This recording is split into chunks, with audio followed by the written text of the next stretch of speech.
This is an interview today with Dr. Richard Bartlett from Midland, Texas. I actually saw the interview he gave last July 2nd when I was in Florida on vacation at Fort Lauderdale. And when I came back, I talked to my doctor and friends about this particular treatment. And it's amazing to see what has happened now after about 9 months and what the information is that's come out from Oxford University. Just take a watch, see what you think.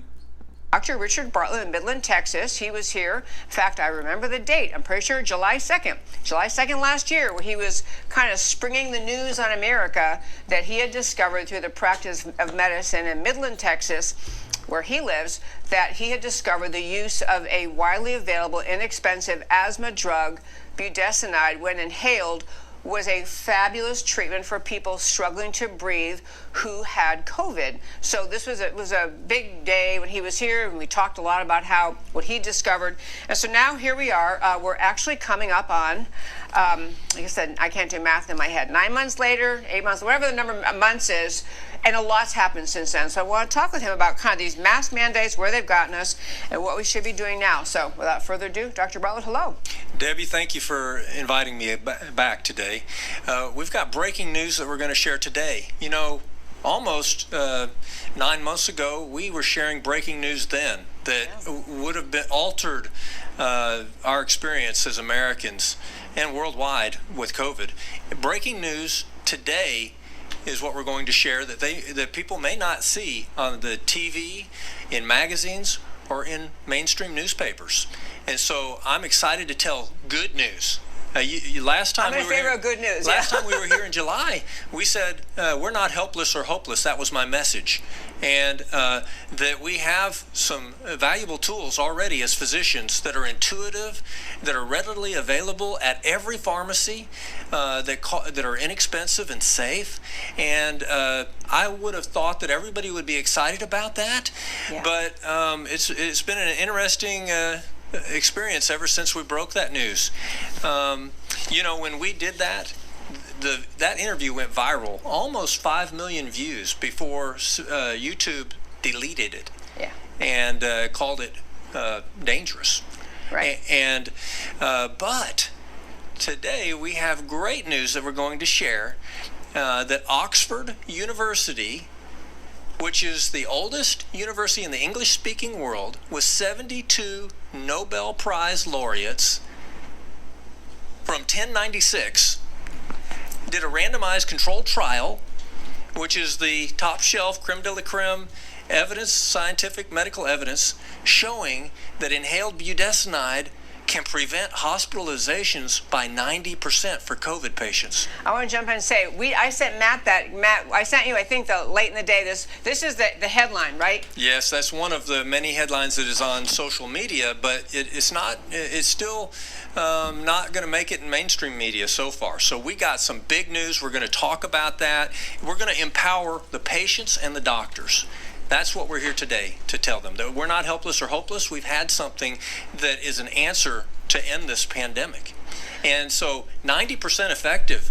But, you know, after we did that viral, it's been interesting. We've had some immediate pushback. It's been censored, it's been deleted, it's been suppressed, it's been targeted. And so, Matt, would you show clip 1, please? That video, an actively practicing ER doctor and the medical expert for Fox in San Francisco. Let's get into this viral video by Dr. Richard Bartlett, who claims to have the silver bullet treatment for coronavirus, using inhaled steroids, budesonide. That simply isn't true. That's simply false. Very common medication that nobody knows about. I just have to laugh. But others in the medical community aren't convinced it's what it's cracked up to be. There is no silver bullet at the moment, and there might never be. There is no silver bullet response to the virus at the moment, and there might never be. If you're hearing things about things that are just so good to be true, It probably is, and there's no scientific proof. Since March, he claims inhaled steroids are the cure for COVID-19. And I wish it was as simple as that. The CDC also says there is no known cure for COVID-19, so we can verify that claim is false. Urge that people who are thinking about maybe getting some off-label use of budesonide, that do not do that. We can't tell you that that's going to help you, and there's even a possibility that if you use these steroids too early or too much of them, that you could harm yourself and worsen your chances of surviving COVID-19. Is there any downside to there are people that are believe that budesonide and taking zinc is Dr. working? Fauci, Is there any downside to doing it? There's a placebo effect to make you feel better and less anxious, but in reality, Matthew, it doesn't have any effect. And to think that that simple medication is the cure that could have saved 500,000 people.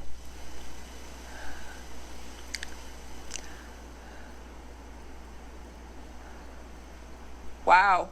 I'll tell you, my very fine listeners, I had not seen this video before. I didn't know. I mean, I'd seen the different characters in it. Mostly all of them give their statements of denouncing it. That is so powerful. I know Dr. Bartlett wants to expand and expound on it, but I just want to say, from July 2nd of last year, when we did this interview here, when the interview went wild on Washington, we know it got to the White House. We know it got to the very inner circles of leadership of the United States Congress.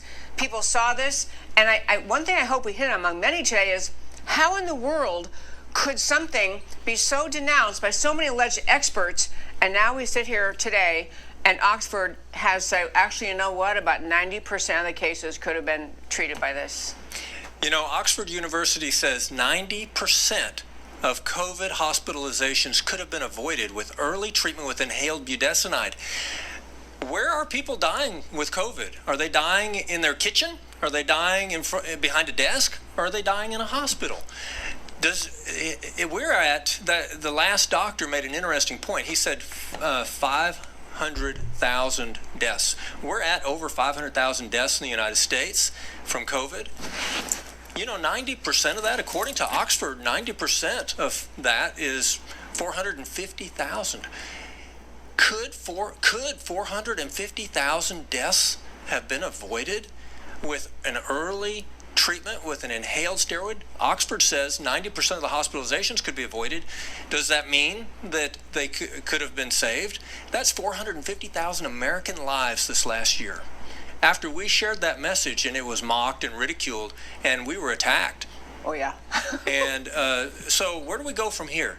This is great news. It empowers the politicians. Of course, we mentioned on that first interview that I had already sent the information to Senator Ted Cruz. Have you heard anything from Senator Ted Cruz about this? I haven't. Not yet. Yeah. Not yet. I still give him credit. I'm sure he's working on it. How long does he need? This pandemic is starting to wind down. The numbers are starting to go down because of herd immunity and early effective treatment with effective therapies, like Oxford University says, decreased hospitalization by 90%. That's moms, dads, grandparents, children that died that might not have died, is what that sounds like to me. It surely does. We have many directions I want to go with this, but I do want to ask you, so all these people who are on this little clip we just played, they are trained doctors, they're educated, they have some role in medicine. I don't know. I'm going to stop this for a second, and I'm going to move it along a little bit to cut it back because it's almost an hour-long interview. But she also interviews a state representative from Texas that has been really involved in trying to move this thing along in Texas and across the country. So I'm going to go ahead and get over here and hear a little bit about what he's got to say. Who was just on the show, I think about 2 weeks ago, is standing by. He's down in our state capital in Austin because he's actually a serving state senator. He's on we have him on Skype. There he is. Senator Hall, I'm sorry, we got really talking, and I'm so glad you were able to join us today. I want to just turn to you and ask about your work in Texas. You've been really active in Texas, trying to protect the freedom of doctors in Texas to be able to prescribe what they want to what they feel is called for by their patients. So can you describe the kind of episodes, not by name, but generically, what happened in Texas that you had to intervene to get the doctors back to being free to prescribe what they wanted to? Well, first, Deborah, let me thank you for having me on here and tell you that I have it does my heart good to sit here and listen to Richard, Dr. Bartlett, my good friend from Midland, who I've been working with since he was on your show, and trying to get the word out to see, all the malignment that he has had and the other doctors who have had other approaches, all of which have been proven to be viable, but didn't have the, quote, clinical study tied to it. That was okay for CDC and FDA to use things like remdesivir. They didn't have clinical studies either, but they're on the government side. But the thing we faced with here is this issue. We've just got too much government. We don't need the government in to the depth of our lives the way it is intruded by using the COVID opportunity to be oppressive to the people. This thing was mishandled from the very beginning, from the top on down, through every level of government, assuming that the government's role was to take control of people's lives in order to so-called protect them. When it's the government's job to inform people, let them exercise their individual rights, their own good judgment, and make decisions for themselves based on the risk available. That's been the problem we've had, and that's one of the reasons I've been working with the doctors that I came across early on. It was just a few weeks into this that I just happened to be in the right place at the right time to learn of the first drug that was out there that was talked about was working with Dr. Yvette Lozano down in Garland, just part of Dallas, and was very successful in treating patients at that time. And then others came online with similar treatments, some varying, but all very, very well convinced that they were seeing personal success. I witnessed some of that success, and I've witnessed a ton of it since then. And I did a show now months ago in which I pointed out that what was happening in the world. This is not something that was just discovered here in the U.S., that there were therapeutics, that there are treatments out there. What Dr. Bartlett came up with was one that's very excellent, probably one of the safest ones out there and one of the most effective. But there were others that were effective to some extent and were being used by countries around the world in which their data was streaming in that's showing that their death rate was like 5 to 10% of what we were experiencing here in the United States. And so I did shows. Matter of fact, I did one Facebook post that got over 1 million views explaining how America was lagging behind several countries like Costa Rica, Honduras, India, the countries that we would hardly think could lead us in anything. Were out there being successful because they put the people first. And how we allowed this thing to be driven by the pharmaceutical companies, I will tell you, I truly believe after almost a year being in this thing that this entire thing was fabricated by the oppression of the American people, of scaring them to death, first of all, with data that was absolutely false, leading them to believe that there were going to be millions of people who were going to die within just a few weeks if they didn't follow these government lockdowns and shutdowns and wearing masks and recognize there's no treatment. And then the hospital standing behind that, taking patients in and refusing. And this is what really bothered me. We have hospitals and doctors out there who refuse to recognize that there were any therapeutics for the patients. They'd put them in the hospital, give them a comfortable bed to lay in until they needed a respirator, put them on a respirator until they need a ventilator, put them on the ventilator, all the time making more money off of what they're able to charge for them being there, with bonuses being paid by Medicare for a COVID patient. And then when they take them off the ventilator, 90% of the time putting them in a hearse and hauling them away. And that was the process, that was the treatment that most of our hospitals and doctors were given. I mean, we had doctors that were absolutely refusing to treat a patient. My suggestion to them, I said, if a doctor told me that, I would find me a new doctor. But it's I find it very disappointing that our government would allow, but we do know that the pharmaceutical companies in this country have a stranglehold on the legislators in Washington, and they seem to have a pretty strong hold on those in the states also, because this has all been designed around getting a vaccine. When as my understanding, I'm an engineer, I'm not a doctor, and so there's nothing that's medical that comes out of me, except that it's really seems to be what I have read, that vaccines are supposed to be for things that we don't have any treatments for, and this is not one of those. They have purposely withheld the medical treatments from the public, blown them off at every level of government, pretending like they don't exist. We've allowed people that have a doctor behind their name at the federal level, and right here in Texas, the same thing. There was not one doctor involved in the decision-making process that had any recent clinical experience in here, just so the pharmaceutical companies could come up with an expensive drug vaccine that it was clear they were on their way to trying to make this mandatory. And it looks like that the word that got out from the doctors like Dr. Bartlett and Dr. Lozano and Dr. Proctor and Simone Gold, and I could name 30 others, including Stella Emanuel and Dr. Richard Urso down in Houston, and Tom Reed, and all those that were treating patients, and the word getting out that there are therapeutics out there that can significantly lessen the impact of the COVID, and people would not be dying. It just tears my heart out that because of what the government has done, we have 90% of the people have died as a result of it, unnecessarily. And I just appreciate, Debbie, what you've done in trying to get the word out. I credit you, your program, and Dr. Bartlett and those like him who have stuck their neck out, who've been experienced the heavy hand of our misguided Texas Medical Board and the misguided Texas Pharmacy Board, who stepped in and tried to aid the pharmacies by cutting off access to therapeutics at the pharmacy with doctors were prescribing.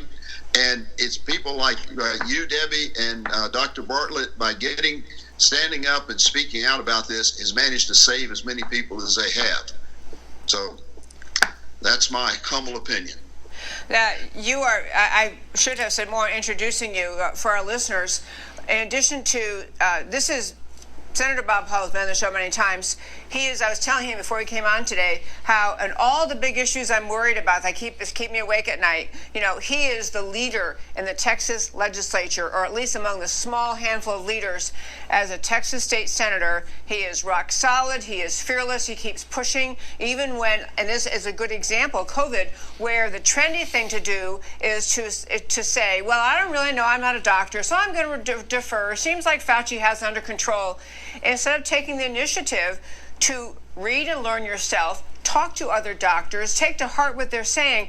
So Senator Bob Hall has been a fabulous advocate for doctors who are trying to say we have good ways of handling and dealing with, and we can prescribe therapeutics for COVID. We don't have to just surrender to the hospital or a vaccine as the only two choices. We can use existing therapeutics. So Senator Hall, I want to ask you, since thank goodness you're in the Texas State Senate, is there legislative change needed for Texas and other places? Are there specific things you need to do to make? I'm going to go ahead and stop this here. I'll let you hunt this down. It's on YouTube under Can We Talk? Debbie Georgatis, I believe her name is. But I've been talking about the therapeutics. I have a family member that works with a large pharmaceutical firm, and I've talked to her about it too, and she agrees that we've missed the boat completely from the very beginning. This has just been a complete disaster, and something's got to be done about it. Somebody needs to answer to it, and Fauci needs to go.